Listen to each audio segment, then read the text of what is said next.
Eu queria pedir desculpa a vocês por essa interrupção do vídeo anterior. Né? Eu moro aqui perto do Mutuca, né, aqui na cidade de Gurupi, e aí eu tenho algumas companhias aqui. Uma delas, você deve ter percebido, são os passarinhos. Né? A passarinho é até bom de ouvir, né? Mas aqui do meu lado tem um depósito de material de construção e frequentemente alguns caminhões param aqui para descarregar material. E então fica meio complicado gravar aqui de vez em quando, né? Enfim, então vocês me desculpem esse transtorno e continuemos. Nós vamos entrar agora na carta quinta, né, do livro aí do Bento, né, a carta número 5. Aqui ele continua dizendo dos pontos essenciais do projeto, né, do plano. Então, o primeiro deles é a centralidade da situação do inspetor. Ou seja, o inspetor está no centro. Ele é o agente de vigilância. É o inspetor, aquele que coordena ali o presídio, enfim, ele que inspeciona. Então, é uma casa de inspeção.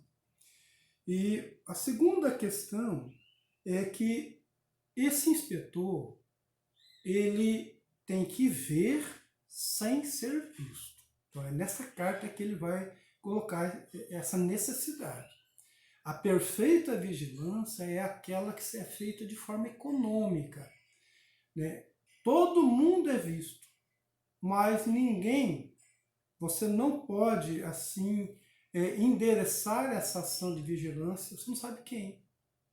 Não sabe quem faz isso. Então, são estruturas construídas em que há uma ordem, há uma lei, né? Há um comportamento, né, assim consensuado, mas você não pergunta pelo sujeito que faz a origem, né, dessas ordens, desse tipo de ordenamento. Recentemente, assim, foi lançado um filme, ele está disponível agora na Netflix, um filme chamado O Poço. É algo assim. Todos os prisioneiros ali são vistos ali, de uma certa forma. Mas a estrutura mesmo, que está o andar lá de cima, que é o que o pessoal que prepara ali aquela comida toda, ninguém vê, ninguém sabe quem é. Né? Então é mais ou menos isso aqui. Então ele tem que tem que ver, mas sem ser visto, sem se deixar ver. Né? Então é um poder que ele é oculto. Quanto mais oculto, melhor. Certo? Então, a terceira coisa é a forma circular, né, que então oferece uma visão perfeita, né, para esse vigilante. Então, o prédio tem que ser construído não em vista do prisioneiro, mas em vista de quem tem que vigiar. Então, as penitenciárias não têm que ser construídas primeiramente pela vontade do prisioneiro, né, pelo interesse do prisioneiro. Ela tem que ser construída de forma que ela seja, assim, otimizada pela sociedade, ou por quem elabora, para quem tem interesse nela. Certo? E do prisioneiro, ele deve, que é o quarto ponto, sentir-se vigiado. O tempo todo ele deve se sentir vigiado. Se ele desconfiar que não é vigiado, nesse momento ele pode tomar uma outra iniciativa. Vocês se recordam de um filme, belíssimo filme, que eu acho que até ganhou muitos Oscars, né?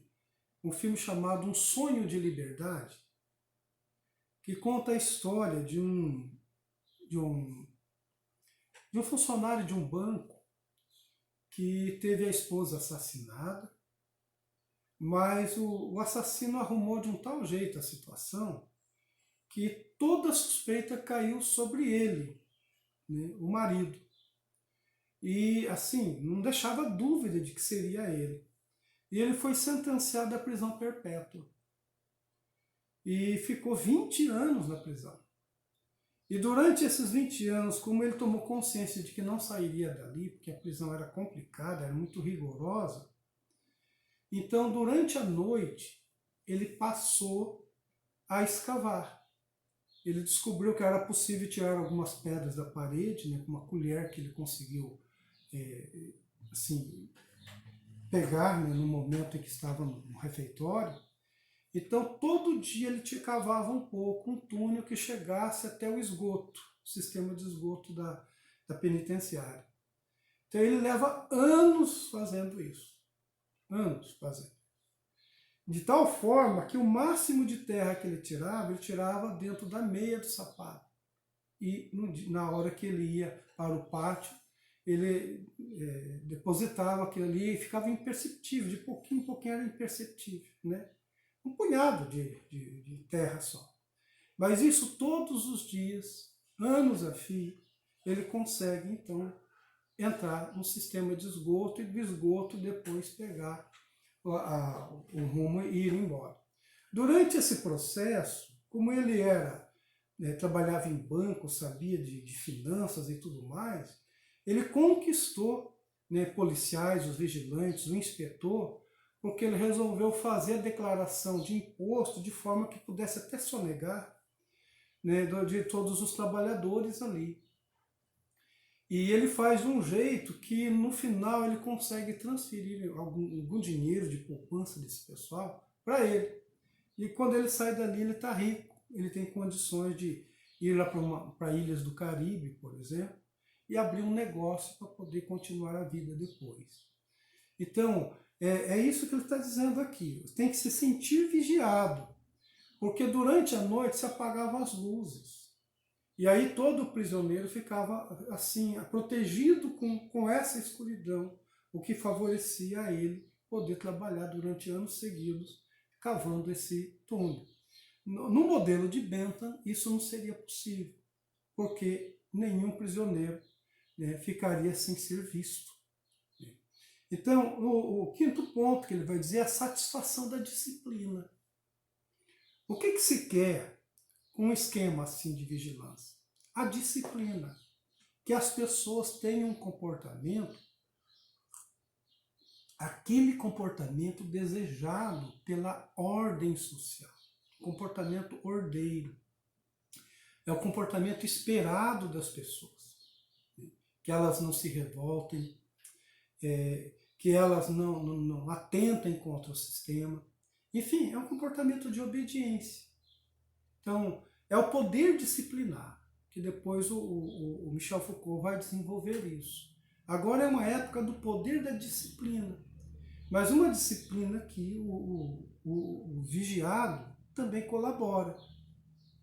Então, é a satisfação da disciplina e a disciplina perfeita. A disciplina perfeita justamente é essa, que você não deixa nenhuma lacuna, de tal forma que o prisioneiro tenha resignação da obediência. Não, é melhor eu obedecer porque não tem folga para mim. O tempo todo me vigio. Então, ele age conforme isso, né? E também um outro ponto que ele coloca aí, a força da persuasão no sentimento de se estar inspecionado.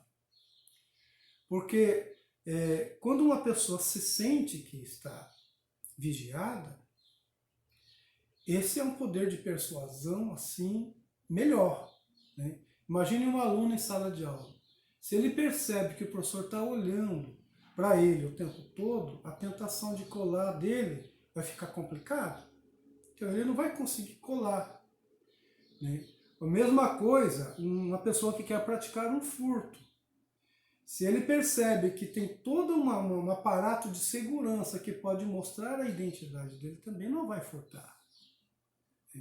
Quando ligam para a casa da gente para oferecer assim, um produto, né, que é um telemarketing, a primeira coisa que as companhias tenham cuidado de fazer é dizer assim: olha, para sua maior segurança, este telefonema está sendo gravado, esta conversa está sendo gravada.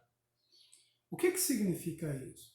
Significa que naquele momento ali, você deve tratar com urbanidade a pessoa que está do outro lado. Se você não fizer isso, você pode ser processado. Mas, Se você declarar alguma coisa ou confessar alguma coisa que comprometa, isso pode reverter, né, contra você. Então, de tal forma que, quando aviso para você essa conversa está sendo gravada, você produz um comportamento, porque você foi persuadido com essa tecnologia, uma tecnologia de ver, de verificar. Então, é isso. E também nessa carta ele vai falar do inspetor e da família do inspetor. Que esse inspetor ele acaba morando dentro dessa unidade, né? E tem a casa dele, a parte ali, a família dele ali, que ninguém tem acesso a ela, mas ele é que vai ter acesso àquela torre de comando, de controle, né? E a família pode estar ali com ele, né? E mais para frente ele vai falar, por exemplo, que é possível também que você permita turistas para verificar o andamento, né? Como que é perfeita aquela execução de tarefas, né? Como é seguro, né? Olha quão segura é esta penitenciária. E aí termina a carta quinta. Vamos agora então para a carta sexta, tá certo? Na carta sexta ele vai falar das vantagens do plano. Olha a vantagem de adotar, de modernizar uma penitenciária dessa forma, com essa arquitetura. Então a primeira coisa é a onipresença do inspetor, né? Mesmo que ele saia dali, ele vai deixar o sentimento de que está sempre presente. E permite também que o inspetor possa, de imediato, tomar conhecimento do que ocorre ali, né? É aquela história, né? O olho do dono engorda o gado. Então é muito melhor que o próprio dono esteja ali verificando, né, os afazeres de todo mundo, né? Então esse é um ponto. O segundo é a extrema facilidade de sua real presença. Então esse modelo de arquitetura vai facilitar com que o inspetor, a qualquer coisa que aconteça, ele possa acorrer, né, a tempo para tomar as suas medidas. Não é o caso, por exemplo, de alguém que precisa chamar a polícia, que está muito distante, e quando ela comparecer no local, o bandido nem está. Então, terceiro, o número econômico dos inspetores exigidos. Numa prisão como essa, em que as pessoas são vigiadas assim, você não vai precisar de colocar muitos vigilantes. Na verdade, uma pessoa poderia dar conta da situação. Por exemplo, você coloca câmeras, né, num determinado local, vai ter só um departamento que vai tomar conta disso, né? Uma pessoa só pode ficar monitorando isso. Então, se fosse o contrário, precisaria de ter muitos empregados do Estado ali, né, que ficam às expensas do Estado, enfim. Então, e o controle também sobre os controladores. Então, se tem outros vigilantes, né, subalternos, esse modelo panóptico ele serve não só para vigiar os prisioneiros, como também para vigiar os funcionários vigilantes, os próprios vigilantes. Então, por exemplo, num hospital, você não apenas vigia os doentes, como também pode vigiar os médicos. Na UNIRV, você não só vigia alunos, mas você também pode vigiar os professores. Imaginem vocês uma câmera colocada em cada sala de aula.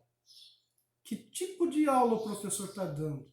O que ele está ensinando ali vai ficar gravado em algum lugar. O ponto eletrônico que foi adotado na UNIRV.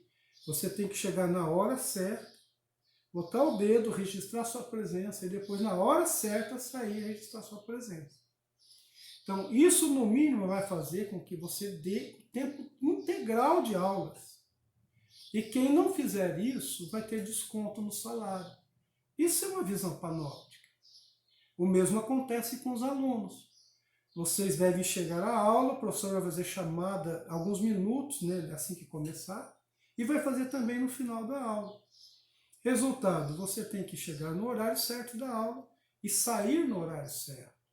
Porque se não sair, significa que você vai ter alguma falta. Então, esse é um tipo de controle panóptico que está presente aqui no texto do Bentham. O quinto Quinto elemento aqui é que esse plano perfeito, né, faz assim um relacionamento melhor, né, uma coordenação melhor entre liberdade e coerção, né, que é próprio da sociedade moderna, que vocês viram isso lá no Kant, né, enfim, vão ver nos outros também, que é a questão seguinte, ó, vocês são livres, mas, né, tem sempre esse mas são livres na medida em que tiverem um comportamento desta forma.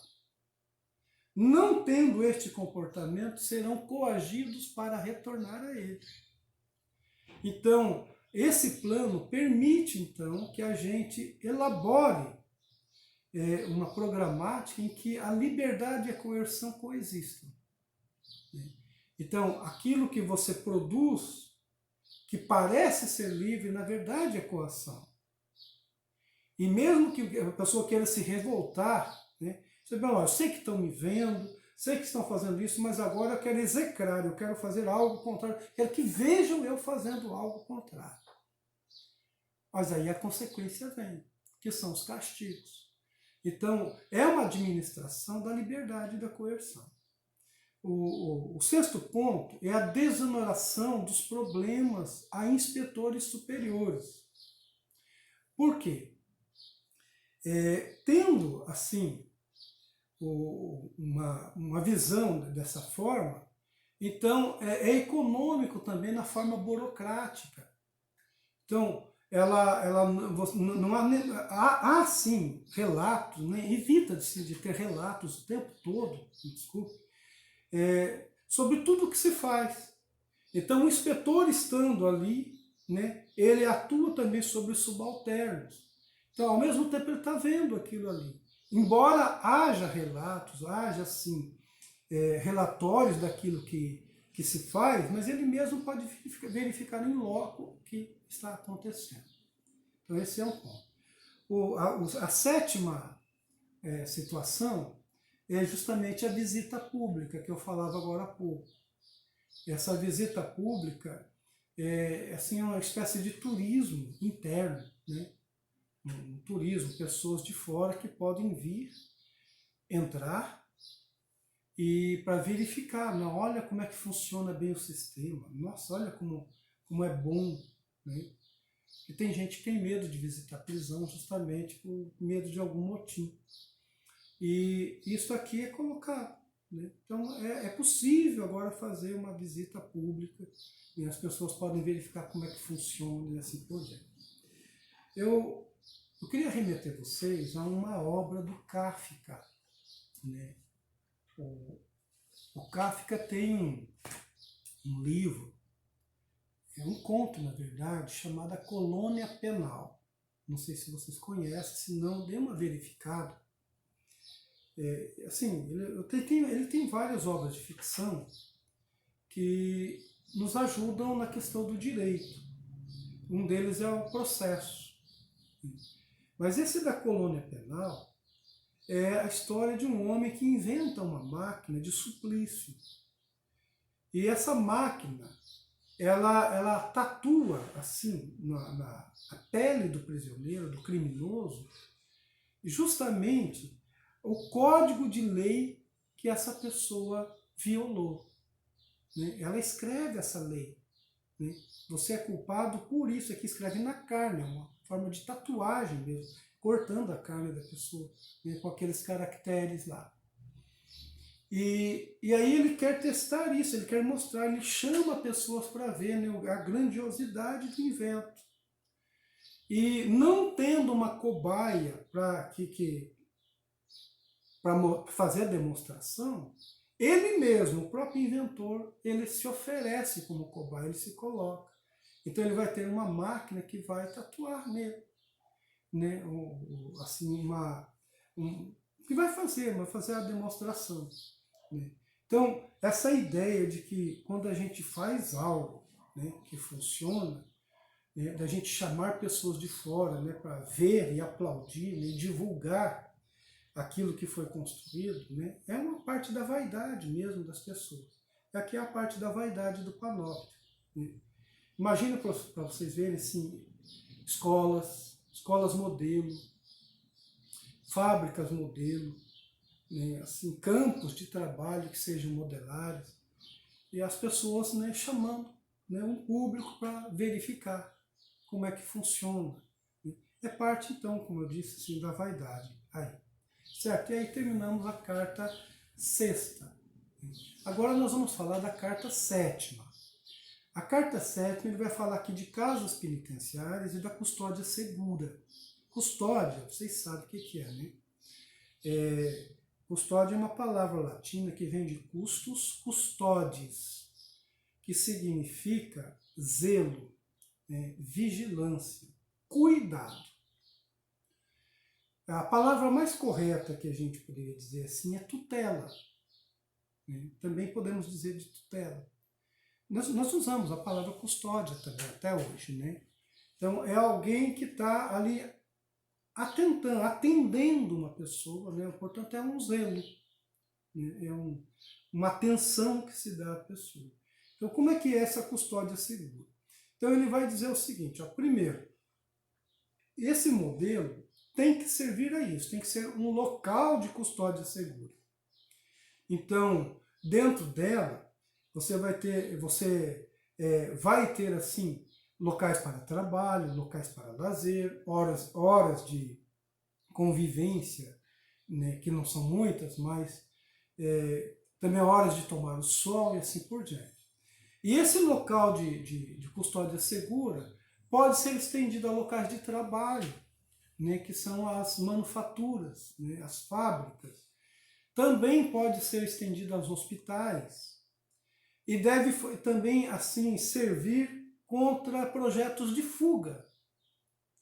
Então, a custódia segura é aquela que você vigia os prisioneiros, né, os mantém em segurança também deles mesmos, eles não são feridos, não há tortura, mas ao mesmo tempo você vigia para que eles não possam fugir, como eu estava dizendo agora há pouco, naquele filme lá, Um Sonho de Liberdade. Então, as aberturas, né, há sempre aberturas, mas e as paredes, elas não são muito espessas. Então, não é como nas masmorras. As masmorras, entre toda a parede, a porta de entrada eram portas de ferro, né, e só tinha uma janelinha que se abria, e aí toda aquela paredes de pedra. Não, agora não. Agora a gente dá, mais assim, faz um projeto para que as paredes sejam transparentes até.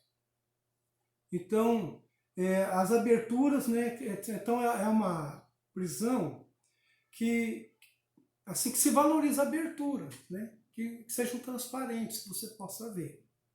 Mas não é uma abertura que permita a fuga, obviamente. E o ponto 6 aqui é a visibilidade e não a tortura. Né?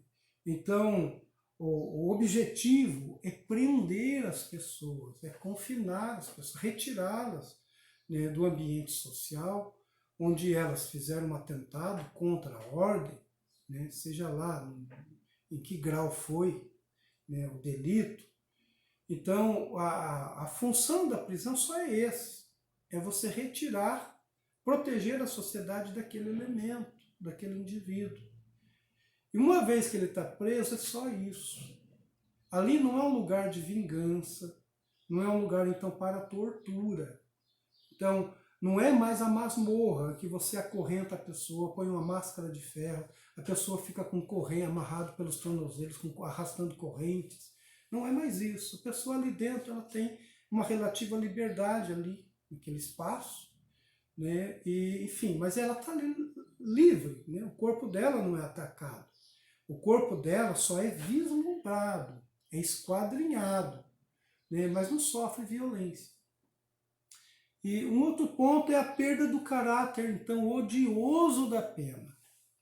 Né? O Benta, ele está escrevendo e botando em prática aqui na arquitetura aquilo que o Beccaria falava para a gente lá no livro dos Delitos e das Penas. Porque o Beccaria, vocês sabe? Ele foi assim pioneiro, né, por falar, por exemplo, contra a dureza de algumas penas, né? Ele dizia que era muito melhor você ter a certeza da pena do que a dureza delas. Então, a prisão, ela se constitui na única dureza, a reclusão. O tempo de reclusão é que é a dureza, mas não o esquema lá dentro, o sistema de punição. A punição termina só quando a pessoa, né, já foi retirada. É ali, essa é a punição, apenas isso. Então, ela tem que ser uma pena certa. O prisioneiro sabe que entrando ali não sai antes do tempo que foi delimitado para ele, né, na sentença. Então, mas é isso só, nada mais, né? Não é uma dureza ali. Tá certo? Então essa é a carta 7ª. A carta 8ª, ele vai falar aqui dos usos, né, das casas penitenciárias e também da reforma né, do sistema penitenciário. Então, a primeira coisa aqui é a punição, reforma e economia pecuniária. Então, esse modelo, né, favorece uma desoneração do Estado, porque vai precisar de pouca gente, né, para gerenciar aquilo lá. Então, ela não vai ser muito custosa, né, porque a gente tem despesa, né, com os prisioneiros e vai ter despesa também com os carcerários. E aí vai ter despesa, né, com os vigilantes, enfim. Então, é uma despesa justificada. E ela é eticamente prevista, porque uma vez que você retira uma pessoa da sociedade e vai mantê-la viva, se foi essa a sentença, essa pessoa tem que ser alimentada, tem que ser cuidada, tem que ser zelada.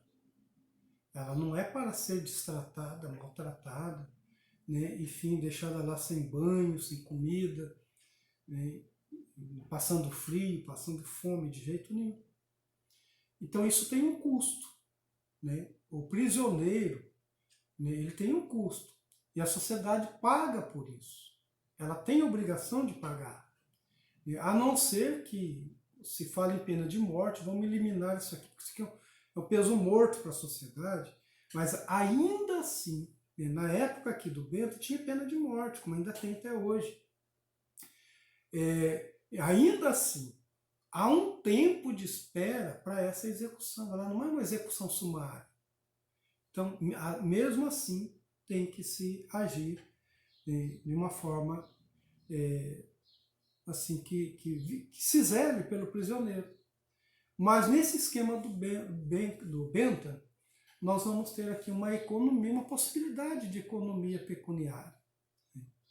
A segunda coisa que tem é a solidão e a questão do sofrimento. Por quê?